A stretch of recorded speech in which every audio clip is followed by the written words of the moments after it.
India का boss कौन, अगली बैठक में फैसला। नीतीश, राहुल और ममता में टक्कर। बैठक से पहले ही वाम दलों ने इन सीटों पर ठोका दावा। आगामी लोकसभा चुनावों में एनडीए का चेहरा तो नरेंद्र मोदी होंगे, पर इंडिया गठबंधन में अभी कुछ भी साफ नहीं है। हालांकि इंडिया गठबंधन ने यह तय किया है कि पीएम फेस का फैसला चुनाव जीतने के बाद होगा, पर विपक्ष को अब लीड कौन करेगा, कौन इंडिया गठबंधन को रास्ता दिखाएगा, यह चर्चा का विषय बना हुआ है। संभव है कि इंडिया गठबंधन के अगले बैठक में इसका फैसला हो सकता है। वहीं इससे पहले कि विपक्षी बैठक में कोई फैसला होता कि वाम दलों ने सीटों की डिमांड करके बिहार की राजनीति में खलबली मचा दी है। ऐसे में आइए इस वीडियो में इसी मुद्दे पर चर्चा करते हैं। आपको बता दें, इंडिया की अगली बैठक में सीट बंटवारे की चर्चा के साथ साथ यह भी तय हो सकता है कि गठबंधन को लीड कौन करेगा।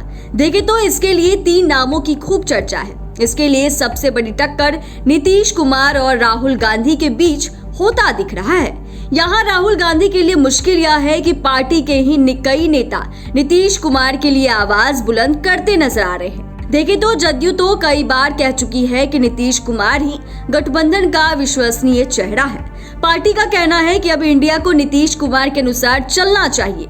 वहीं अब इनके समर्थकों में कांग्रेस विधायकों की लिस्ट लंबी होती जा रही है। दरअसल कांग्रेस के कई विधायकों ने नीतीश कुमार को पीएम बनाने के लिए मोर्चा खोल दिया है। कांग्रेस विधायकों ने कहा कि मकर संक्रांति के बाद नीतीश कुमार को महत्वपूर्ण पद देकर इंडिया गठबंधन का नेतृत्व सौंप देना चाहिए। उन्होंने कहा कि इसमें कोई दो राय नहीं है कि आगामी लोकसभा चुनाव 2024 अगर बिहार के मुख्यमंत्री नीतीश कुमार के नेतृत्व में लड़ा जाएगा तो बेहतर परिणाम आएगा। यानी कि कांग्रेस का एक धड़ा जहां राहुल गांधी के समर्थन में है, तो दूसरा धड़ा नीतीश कुमार के लिए आवाज उठा रहा है। वैसे कांग्रेस की मुश्किलें यहीं खत्म नहीं हो रही, क्योंकि अब तो गठबंधन में ममता बनर्जी को लेकर भी आवाज उठ रही है। दरअसल टीएमसी का कहना है कि कांग्रेस ने जमींदारी मानसिकता से 5 राज्यों में विधानसभा चुनाव लड़कर देख लिया, इसलिए अब उसे बंगाल की सीएम ममता बनर्जी की सलाह मानकर चलना चाहिए। यानी कि इंडिया गठबंधन को लीड करने के लिए 3 चेहरों के बीच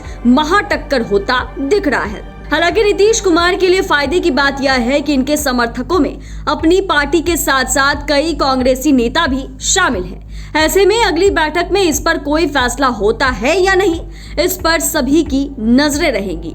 वैसे इंडिया गठबंधन के बैठक में सीट बंटवारे पर भी चर्चा होने की संभावना है। जाहिर सी बात है कि नीतीश कुमार पहले भी कह चुके हैं कि अगली बैठक में आगे की बात होनी चाहिए, जिसमें कि सीट शेयरिंग भी शामिल है। इन सब के बीच वाम दलों ने बिहार की 22 सीटों पर दावा ठोक दिया है। मीडिया रिपोर्ट्स के अनुसार भाकपा माले ने 2 सीटों पर दावा किया, जबकि माकपा 4 और भाकपा 9 सीटों पर दावा कर रही है। इसके अनुसार माकपा उजियारपुर, खगड़िया, समस्तीपुर और महाराजगंज सीट पर चुनाव लड़ने का प्रस्ताव कर सकती है।